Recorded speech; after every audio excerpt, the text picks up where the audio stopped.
For any ladies out there who spend a lot of time wondering exactly how to make a man fall in love with you, I've got a great story and a valuable secret for you.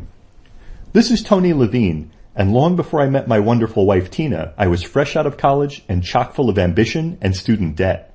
I needed an affordable place to live close to the city, and since I couldn't afford a decent place on my own, I ended up moving in with a guy who needed a roommate. Now Rick was a health nut who spent every evening in the gym, made the protein shakes, and drank muscle fuel, the whole works. Now while I personally thought he was a little on the fanatical side of his lifestyle choice, it certainly paid off for him. Rick looked amazing. His body looked like a museum sculpture come to life. To give you some context of how awesome he looked, I'm a guy, and I'm telling you he looked amazing. As a rule, guys don't tell other people how great other guys look. It's a guy thing. On top of his body being chiseled perfection, he was also handsome, smart, and a genuinely likable guy. As you can imagine, he caught the eye of all the ladies in the gym, and over the first year or so that I lived with him, he usually ended up bringing home 2 or 3 different women a week. Rick could have written his own guide to dating. He had tall, beautiful, drop-dead, pin-up model gorgeous girls literally falling all over themselves trying to win his heart.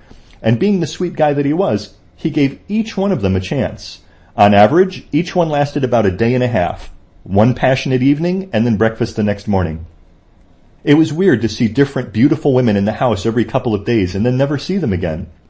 Now, as much as I was blown away by Rick's track record with getting dates with women, I was actually sad for him because he never knew the deep down satisfaction that comes from being in a deep, loving, committed relationship.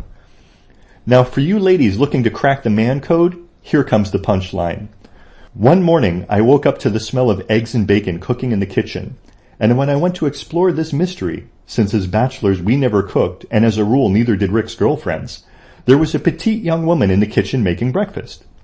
Like so many before her, she was wearing Rick's bathrobe with the sleeves rolled up all the way since she was a tiny little woman, but she was very different from his other girlfriends. She wasn't tall. She didn't have that perfect gym body, and she didn't look like a lingerie model. She seemed on the whole quite ordinary until she started talking to me. She came over and shook my hand, introduced herself, poured me a glass of juice, and then we talked as she finished cooking breakfast. In that 15 minutes that we talked before Rick came in, I knew for sure he was going to marry this woman if she wanted him. She was smart, confident, and she knew how to talk to a man. And more importantly, she knew how to get a man to talk back. She was absolutely engaging. It was like she could weave a spell with her words. It was literally charming. Rick came in a short while later, and the 3 of us ate breakfast together. Now that never happened with any of his other girlfriends, to be sure. We had a great breakfast, a nice conversation, and then she had to get ready to leave.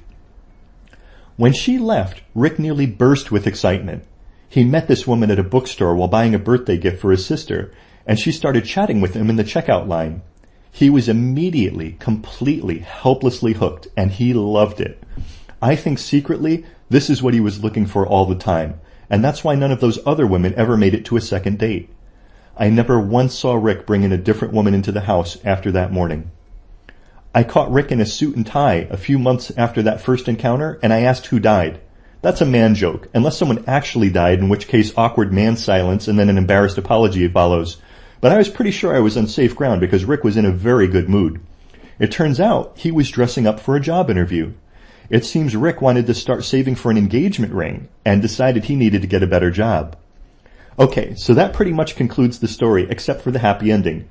Rick got the job, got engaged, got married about 8 months later, and turned out to be the second happiest man alive. After me, of course, because Tina sees to that. So I hope you enjoyed that story, but if you're wondering how this helps you, I need to tell you a little bit about how the program Talk to His Heart works. After Tina did her little Talk to His Heart experiment with me, we both read the book together, and sure enough, Rick's wife was instinctively using the same lessons that are spelled out in the book.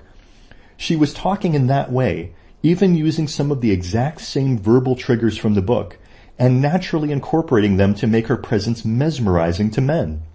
Ladies, take heart. Take his heart. He wants to give it to the right woman. If you're looking to make an impression on a guy, if you are looking for the steps to make a man fall in love with you, it's your words that are going to talk to his heart and get you the relationship that you both want.